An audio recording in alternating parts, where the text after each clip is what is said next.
Hail and Mashes Kingdom, welcome to Path of Exile 2. It's me, Spot the King, and I like to explore cool and interesting build concepts. So today we're going with Spinner Monk. I will explain how to make this build work, how it works, and it's really fun and engaging to play. Also it's pretty powerful, melts bosses like pretty fast, and let's jump straight into our skills. The first and most important skill for us to make Monk Spinner is Whirling Assault, of course. The skill hitting enemies around you with a series of spinning strikes. So it's a lot of like fast mini strikes, and it's not very powerful, but we will make it insanely powerful with another skill. Everything we need is a charged staff, and our spinner will start to spin with the lightning effect. So this build will work like this. You go in, you get your power charge, first power charge, and then you activate your charged staff. Then you just start spinning and you will have unlimited power charges from that point. And that's basically how you play, you just spin and win. Support gems on my Whirling Assault right now is Maim. It will make enemies a lot slower so we can run away from them, and also Lightning Infusion to deal more lightning damage and less cold and fire damage. Use this only if you got nice lightning stuff, of course. And also I got Momentum. After moving at least 2 meters we will do 40% more damage with this attack, and it's actually starting to hit pretty hard if you got nice lightning damage stuff in your hands. Best way to use Whirling Assault is when you run away from enemies or when enemies is chasing you, because you will fight enemies who's behind, who's in front, who's on your sides, and that's basically the nice stuff to do. But as you can see right now in the clip, sometimes we just see one enemy or enemies in a really narrow path. We need a way to defeat them in these tight spaces, and that's where comes next skill. Tempest Flurry. You will spin your staff as spinner but in another direction, and in a quick succession you will do a lot of strikes. These strikes will be empowered with our charged stuff, and they will throw lightnings upon our enemies that will have area of effect, nice damage, and also in melee range you will have really nice damage against bosses. So that's what we're using against bosses when we need high single target damage. Supportive gems I'm using on this skill. Martial Tempo to increase attack speed and therefore increase our damage per second significantly. Primal Ornament to increase our weapon elemental damage. It's a really nice and powerful buff for our weapon. Also it's with the more word. When there's a word more and not increased, it's a multiplicative bonus, so it's increasing our damage by a lot. It's really like powerful stuff. And then we got Concentrated Effect to increase more area damage. Again, that's basically the skill we use against bosses most of the time, against elite enemies on the maps, to defeat them a lot faster. But this build wouldn't be possible without our main skill, charged staff. So this skill will consume all power charges to infuse your quarterstaff with electricity, and you will launch these charged electric arcs on enemies that doing some nice attack lightning damage. It will scale from power charges consumed, so the more power charges we have, the more damage, lightning damage we will have with this skill. And we will launch it on every attack basically. It looks cool and also helps us clear trash mobs a lot faster, and we will deal a lot of extra damage with this skill. But with the right setup of our supportive gems we can completely break the game with this skill and in combination with other skills too. So supportive gems for this one will be close combat, and it will deal more attack damage in melee range. Again, it's a range spell, but trash mobs will die anyway, and we need extra damage against bosses. That's why I like this close combat a lot. Also it helps us to defeat trash mobs with a high movement speed that come close to us, so we will defeat them faster. And then we got Persistence to have more effect duration. Again, this skill will have some effect duration. This is buff skill, and you need to stay it all the time. You don't want to ever be without your charged stuff in a fight, and that's why Persistence is one of the most important supportive gems. And then I got the secret one, Electrocute. Electrocute is insane. So we got this lightning damage, and we most of the time will shock our enemies. Shock means targets will take extra damage. But with Electrocute we won't be able to inflict shock with this skill, but lightning damage will contribute to electrocution build-up. When enemy is electrocuted, he will be basically useless for 5 seconds straight. Insanely powerful stuff against bosses and even against any basic enemies. It will save you loads of times. You won't be able to inflict shock with our charged stuff, but with our electric skills we will be able to do it. That's why conduction is one of the optional supportive gems for any of your skills. Just find out where you want to use it, on what skills, depending on your play style. It will give you more chances to shock enemies. Also, lightning exposure is nice. You will be able to inflict lightning exposure on shocking enemy and deal more lightning damage to enemies. And now let's finally talk about charges. Charges basically gives you nothing in this game, but you will be able to use them to activate some abilities, like charged stuff, for example. Charged stuff will use power charges, but it's a lot harder to get, and instead better stuff to do is to get some frenzy charges. And that's our next skill. Hand of Chayula is insanely cool skill. You will jump on enemy and you will cast curses and marks on them. And I'm socketed, snipers marked inside. Next critical against marked enemy will have more damage, but also will grant us frenzy charge that will be converted into power charged with the right passive skill tree options, which is a curse that lowering lightning resistance of our enemies, therefore we're dealing more lightning damage. And the next skill that will help us get more frenzy charges is combat frenzy. So combat frenzy will grant you frenzy charges when you freeze, electrocute or pin an enemy, and we got a really easy way to electrocute enemies as you see in our build. Therefore we will get basically unlimited frenzy charges, aka power charges with the right skill tree options, of course. For combat frenzy I got Profusion gem. It gives us more chances to get additional charge, and that's great, so we will be able to get more charges more often. And the passive skill tree node you're looking for is Resonance. It will convert frenzy charges to power charges, and we will get basically unlimited stuff. But make sure to get this new part. It came just yesterday in yesterday's patch, and it will increase lightning damage and also electrocute build up, because without this it will be a lot harder to gain electrocute on enemies and keep our power charges. But now it's really possible with this new secret part of the passive skill tree. Our damage is fine and ready. Now it's time to think about our survivability, and that's why Wind Dancer is a great pick for us. It will grant us buff that will grant more evasion per stage, and while being hit by a melee attack we will use stages. We will lose some evasion, but we will knock back enemies. Stages gained every 1.4 seconds, and that's pretty great and fast stuff. Basically gives us a lot of evasion, a lot of protection, and supportive gems I'm using is Blind, that will blind our enemies on hit. Basically when someone hits us we will lose some evasion, and this will give us more evasion because enemies will lose accuracy when they blinded.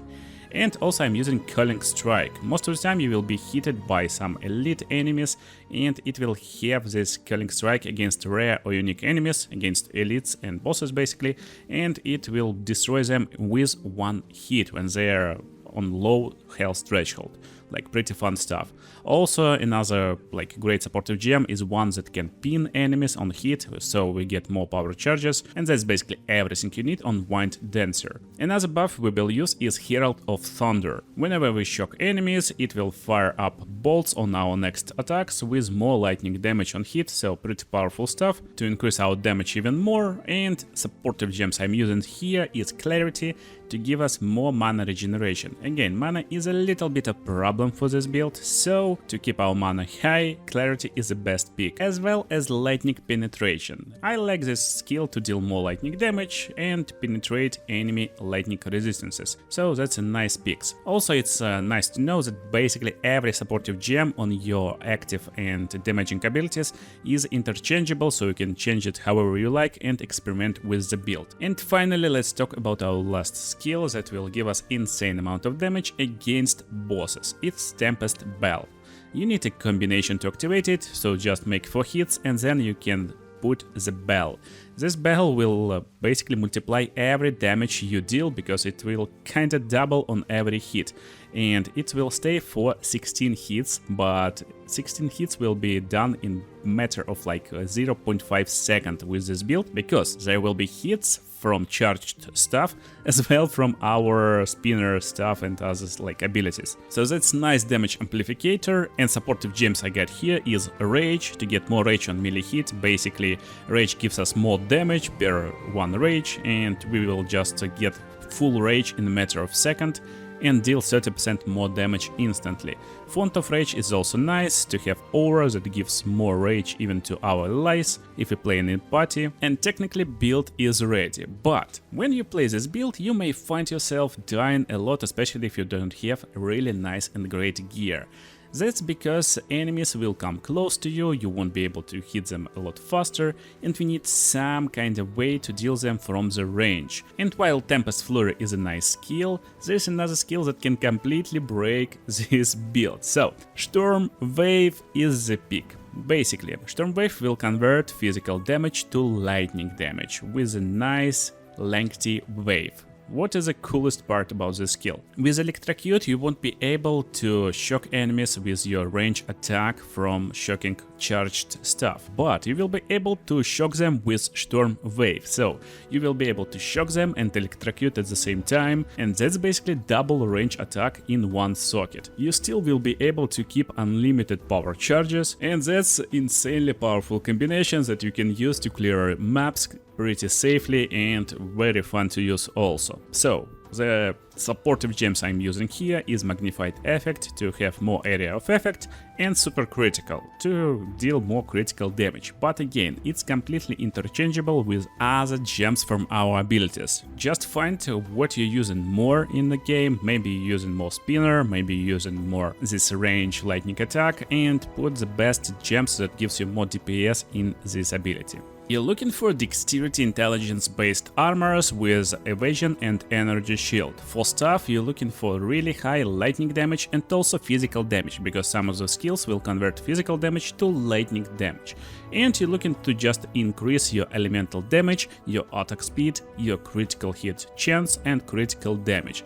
That's technically what you're looking for, and never forget about your elemental resistances. So you will be able to survive some hits and evade most of the hits with your health, your evasion and energy shield, but elemental resistances is the key to actually compete in the maps. Great supportive Javel on the passive skill tree is the Rage on melee hit. It will trigger on the both hits that you're making, and you will be always going on maps with a high rage. So let's quickly look at our passive skill tree. My ascendancy class is Invoker, and I started with increasing magnitude and shock and gaining more extra lightning damage. And yeah, we can continue this road to Unbound Avatar that will increase damage, all our elemental damage basically, which is great for our lightning damage, but I decided to experiment and get more critical hit chance, ignore elemental resistances of monsters, while at the same time getting elemental expression when I finish this quest. That's basically what I'm doing now, and on critical strikes we will trigger fire, lightning or icy wave, which is pretty like interesting to test out.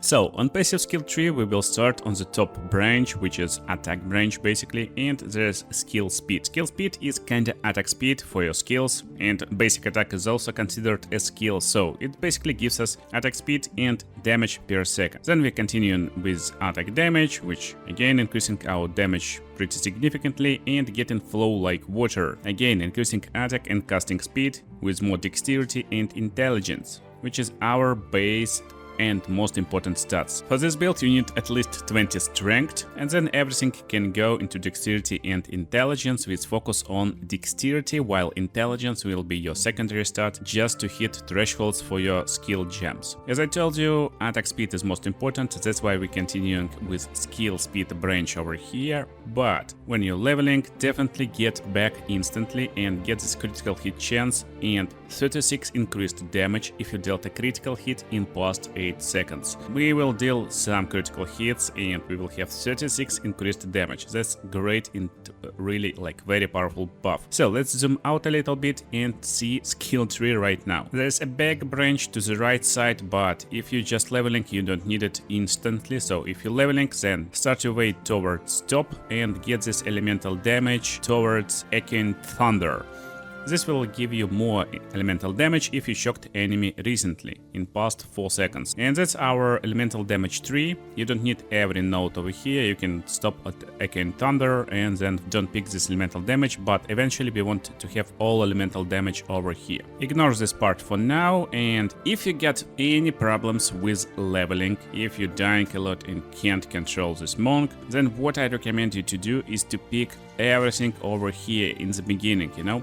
Instead of a lot of additional stats, pick them only when you need thresholds for your skills. Get more elemental damage, get more like damage as extra lightning damage over here, and you can even get this branch instantly that will increase your evasion rating and maximum energy shield. Very powerful node and very high protective barrier for us. And basically you can spend stats over here while you're getting your level ready to go to this like right part over here. So that's where you want to go next basically, but it's a large and long road, and we're going to the top right basically, and then we're going to the bottom, and then we're finally arriving to the quarterstaff.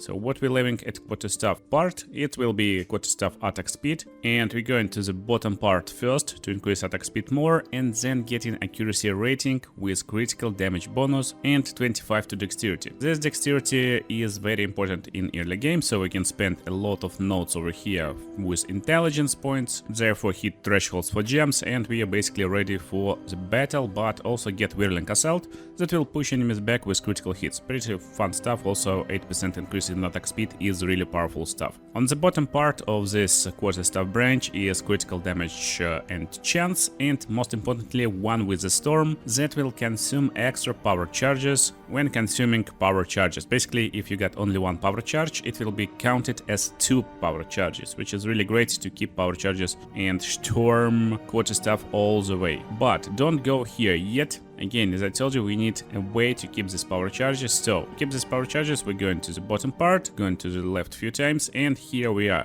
The lightning branch that will give us electrocute build up, which is really powerful stuff. Lightning damage increased, electrocute build up, skill speed, everything we need for our build. So really like powerful stuff. And then we're getting back. So when you get this lightning stuff, get back and get your resonance. Still, does it mean you can't play this build without like this high level? No, there's actually a skill gem which is pretty early in the game, level 7. It's called Profane Ritual, and you just use this Profane Ritual to consume a corpse of an enemy, which is really like easy to do. You just destroy one enemy and consume the corpse, drop Profusion on it, and you're done. Basically consume 2 corpses and you will have your like power stuff ready. But you want to forget the spell when you get to Resonance, and that's technically the build. But let me show you the notes how we can improve our damage first. The most important part when you get this resonance is this part. It will give you more critical damage bonus if you consumed power charges recently, and you want to consume them like basically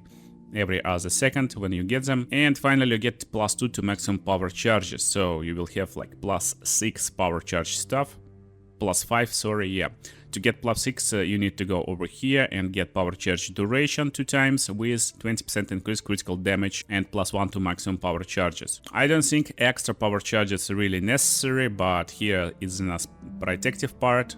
You will get energy shield and power charges maximum increased, but I don't like this part. So to increase damage, basically this critical part is really powerful. A lot of critical hit chance, critical damage bonus, like really powerful part, definitely get it. Elemental damage, that's basically what we need. Insane increase in our damage per second. And then to the left part of the resonance is critical strike tree. As you can see, I got half of it, and half that gives me critical hit damage mostly. So that's a lot of critical hit chance and damage parts, but also some intelligence. And I really like to invest in here. So we get into nodes of stats, and then increasing attack speed 2 times with more attack speed and reducing cost of skills. Reducing cost of skills is insane, so we will keep our mana high a lot. And then another one of my favorite nodes over here, we just need to take one step over here, to the bottom. And then Herald damage. We will have more damage while affected by Herald, and a lot of extra lightning damage actually, plus 50% increased lightning damage while affected by Herald of Thunder, which is like really insane. One step from this lightning electrocute build-up is dexterity, and then we're going to the left, more attack speed, more dexterity, and 1% attack speed per 15% dexterity, which is like insane bonus for us, and insane attack speed. That's how we spin so fast. And then I like to take 2 steps to the right to get 25 to dexterity, as well as plus 8, and also some increase evasion rating and 8% increase in dexterity, as well as evasion rating. So like really powerful part over here to have some protection, evasion. To increase damage even more, I like this part, increasing attack damage over here, just flat damage increase, and also 30% increase attack damage when on full life. That's pretty powerful stuff. Also nice attack speed part over here if you want even crazy attack speed. If you got good stuff with good lightning damage, but like even if you don't have one, this part is insane, increasing lightning damage like 4 times, and then maximum lightning damage over here. It's really like overpowered part, and technically that's everything you need for offense, but for defense that's what you want. You want this little part as I showed in the beginning. Also this one is nice, more mana regeneration and movement speed, like some quality of life. But that's the best protective part in my opinion, increasing evasion rating and maximum energy shield like few times, and followed by 50% evasion rating if energy shield recharge has started, and if you just have energy shield it will be 30% increase evasion rating, so really like high evasion rating part. And near this attack speed branch is another evasion and maximum energy shield, and that's technically everything you need for survivability, some energy shield and some evasion. I hope you enjoyed the build and you will have blast playing it in Path of Exile 2. Watch other cool videos on the screen right now and see you there.